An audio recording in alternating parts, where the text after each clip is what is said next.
Morning, superheroes. Happy 1st of April.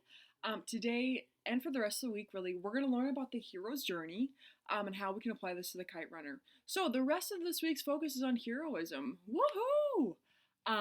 Just a couple things. Today, please complete attendance by 3 p.m. If you're listening, you're a real one.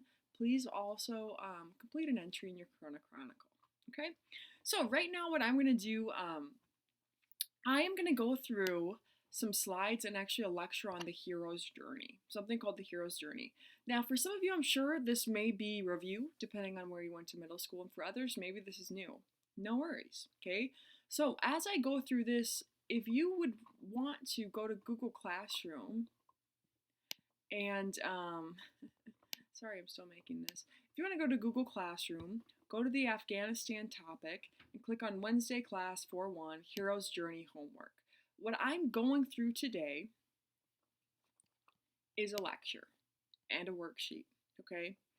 This worksheet, though, you're going to complete over this break we have, and it's not due until 4:15.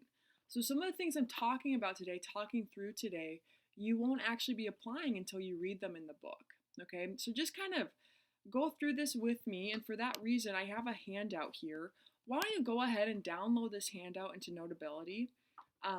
As I go through the hero's journey, my lecture, you can follow along with this handout. You can add to it. Otherwise, I've filled in this part so far. Okay, and I'll talk a little bit more about that once we get there. But for right now, why don't you download this into Notability, or just kind of split your screen if that's possible, so you can kind of look at both as I go through this. Okay, so without further ado, how do I make this thing large? There we go.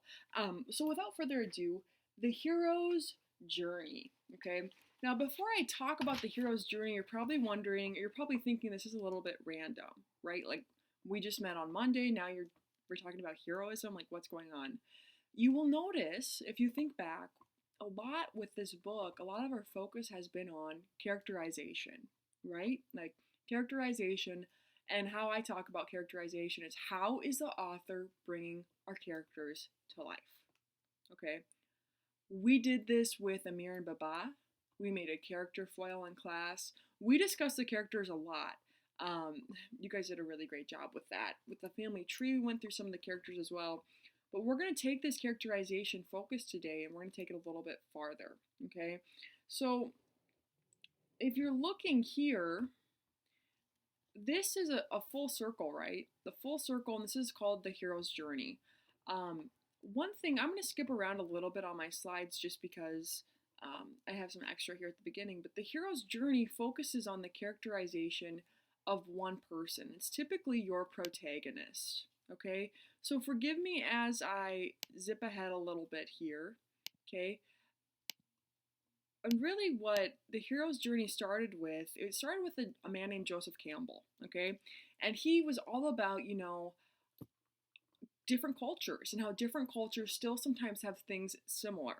So one thing he said that a lot of cultures have in common is the hero's journey, aka the characterization of how an author kind of outlines how this character is going to become a better person. Okay, yeah, in some cases it's like, yeah, this character is a total hero, right? And in other cases it's like your character just is a better person. They're improving, they've changed. In Amir's case, he definitely could be seen as a hero, but we also want to focus on how does he change as a person. Okay, so as we go through this hero's journey, we're gonna apply it to Amir. That's what your end game is, and think about how does he change as a person. He definitely has some heroic actions. Think about how he changes internally as well. So the whole thing with the hero's journey here is our protagonist, in any case, is going to go through some obstacles, going to go through some challenges, hopefully in order to become a better person. Okay, so the hero's journey, as you saw before, it has that big, large circle.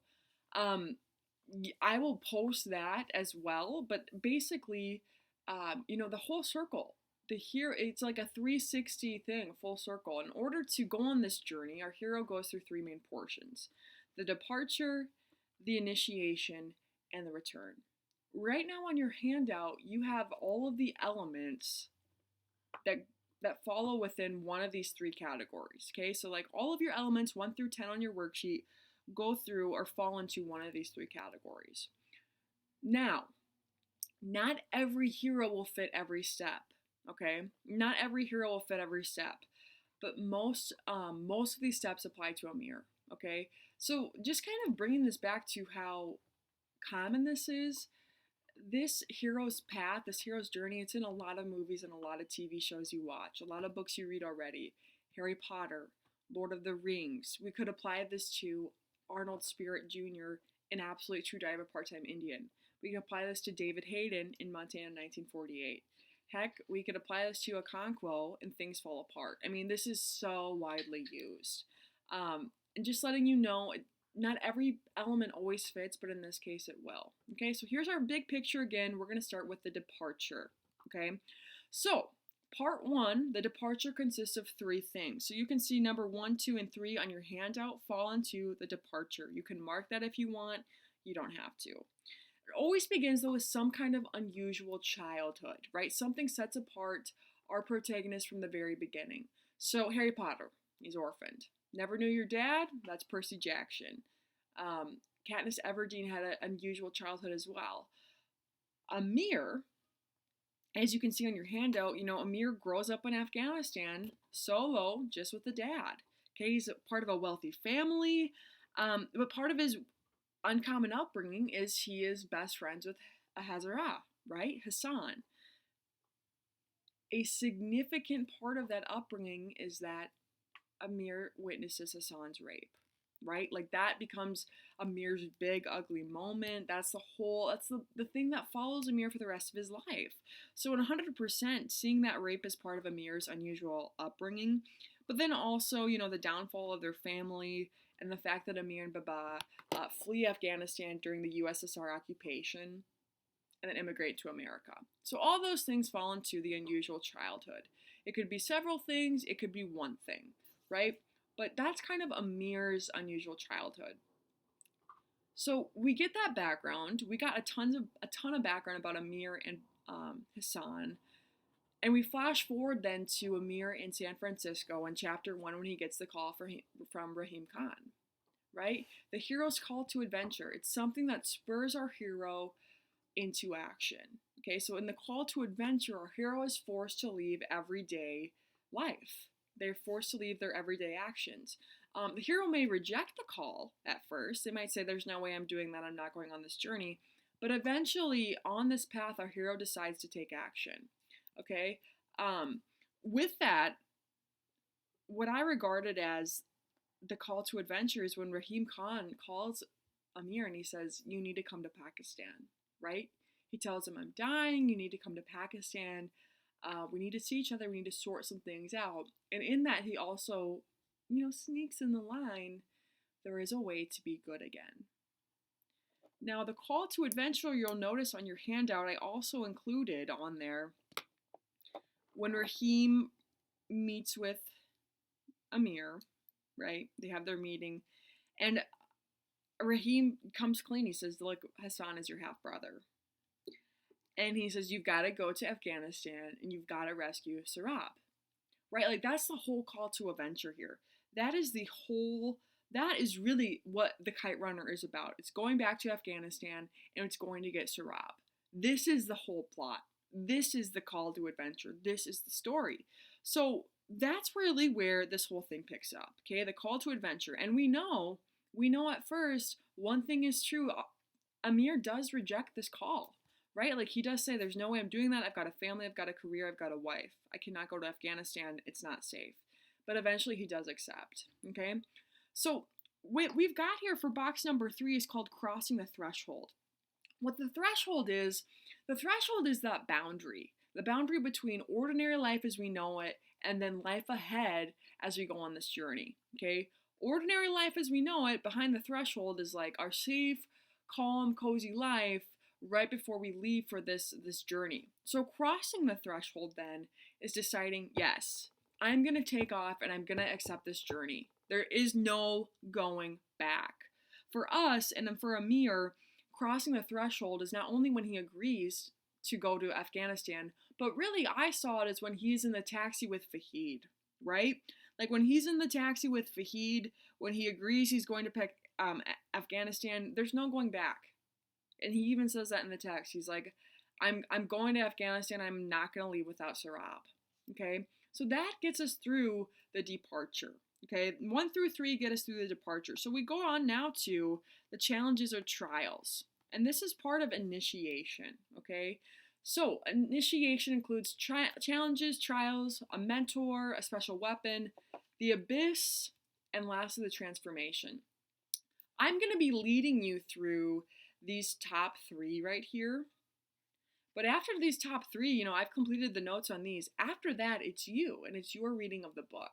So, moving on here, the challenges. Challenges make up the bulk of the hero's journey. These are things that you've got to overcome, right? These are like the rising actions on your storytelling arc. In order to get Sarab, in order to complete the mission, these challenges have to be completed, okay? So on your worksheet, you can see I said a lot of challenges going to the orphanage in Kabul, right? And realizing all the things that are going on in that orphanage. Trying to set up a leading with the meter from the Taliban. That's a challenge. Going to the soccer match. That's a challenge. You can write all of these in. What I want you to do as well is the challenges and trials for number 4. Think about what challenges does Amir have with Fahid? Right? Like it wasn't just smooth sailing from the beginning. So on number 4, think about the challenges he has with Fahid. Also, just think about the other challenges he had to face in order to get there. Okay? Moving on to 5, the mentor. All right? Every hero has a mentor that gives them advice or guidance, maybe even gives them a weapon. Typically, with that mentor piece, the mentor leaves the picture. The mentor is not a part of this hero's journey for the entire time. And for this reason, mentors, they end up leaving or sometimes they end up dying. You will notice Rahim Khan is for sure the mentor. He's for sure the mentor. If he doesn't call Amir over to Pakistan, if he doesn't encourage Amir to go on this journey, if he doesn't tell Amir about the situation, none of this happens. Okay? He looks out for him, he teaches him what he knows and gives him his guidance, and he gives him Fahid. He gets him going on this journey. Okay, the hero has a special weapon. You'll get to decide what the special weapon is. For number 6, you could see Fahid as a special weapon, right? Fahid was given to or kind of directed to Amir from Rahim Khan. Fahid's definitely a special weapon. I mean, if Amir gets any other just common driver, common transportation specialist, he's not gonna be able to accomplish what he accomplishes in this book. Okay, he's for sure the special weapon. However, you will see I also listed Sarab under number 6. After you read chapter, I think 22, you'll be able to see how Sarab was potentially a special weapon as well. Okay, but that special weapon, it can come in many forms. It could be a sword, a pen, a wand, a lightsaber. In this case, I said it was Fahid. You'll see though, Sarab has something that could also be considered a special weapon. So now we have 4 boxes left, and this leads us to the last 4 that you have. So, number 7, the abyss. Protagonists may face an abyss, and it's the darkest, most dangerous, typically like the most challenging part of the hero's journey. Okay, you're gonna notice, I believe the abyss is in chapter 22 or 23. And it is 100%, it's unbelievable. You're like, there's no way the hero is gonna be able to cross this deep void. There's no way Amir's gonna overcome this, okay? That's the abyss. So it brings us to number 8, the transformation. The transformation is, of course, the point where the hero, achieves their goal, wins the battle, finishes the quest, saves the innocent. All of those things are the transformation, right? Like this quest is completed. But most importantly, it's a transformation. Our hero is changed by experiences. The transformation, our hero or our protagonist becomes a true hero. So, my hint to you, of course, the transformation will be obvious. But for those of you listening, you have a leg up here. The transformation is also some sort of change that goes on inside of Amir. And I will give you a hint. He laughs. There is laughter when this transformation occurs, okay? So it brings us to the last part here, the return, part 3, okay? So, the return home has, two major things. It sounds exactly like it is. First one is the return home, okay, right? The character has to return home. Now, in some heroes' journeys, their character doesn't decide to stay there, but sometimes they will. So, return home. What I want you to document on number 9 is how difficult it is to overcome things to even return home, right? It wasn't just an easy return home for anyone from Afghanistan. And then lastly, number 10. Oh, number 10 is so good.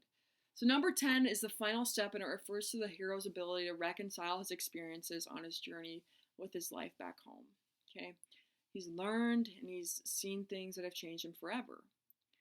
What you need to think about is, how has the hero, how have they changed, but how are they still kind of reconciling the past? Okay? It's hard. Once you know new things, once you've grown as a person, it's hard to return back to your roots, right? You have changed. So, for you, I want you to think about what moment it's in chapter 25, do we really see a mastery of two worlds? Okay? How has Amir reconciled his past? So that is the hero's journey.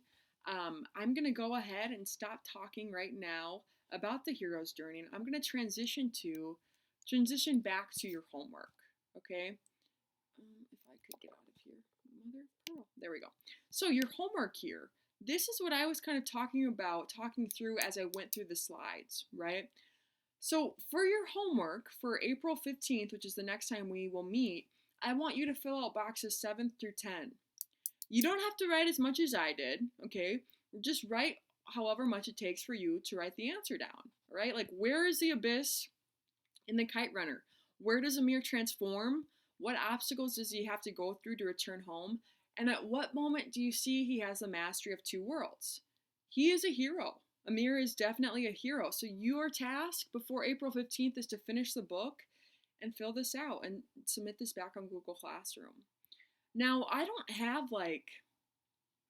I'm very aware that there are parts in the hero's journey that can be differently read. Like, people, some of this is subjective. Like the call to adventure, there could be two different answers there. But the reason why I've given you these 4 is because I think that these 4 are pretty objective.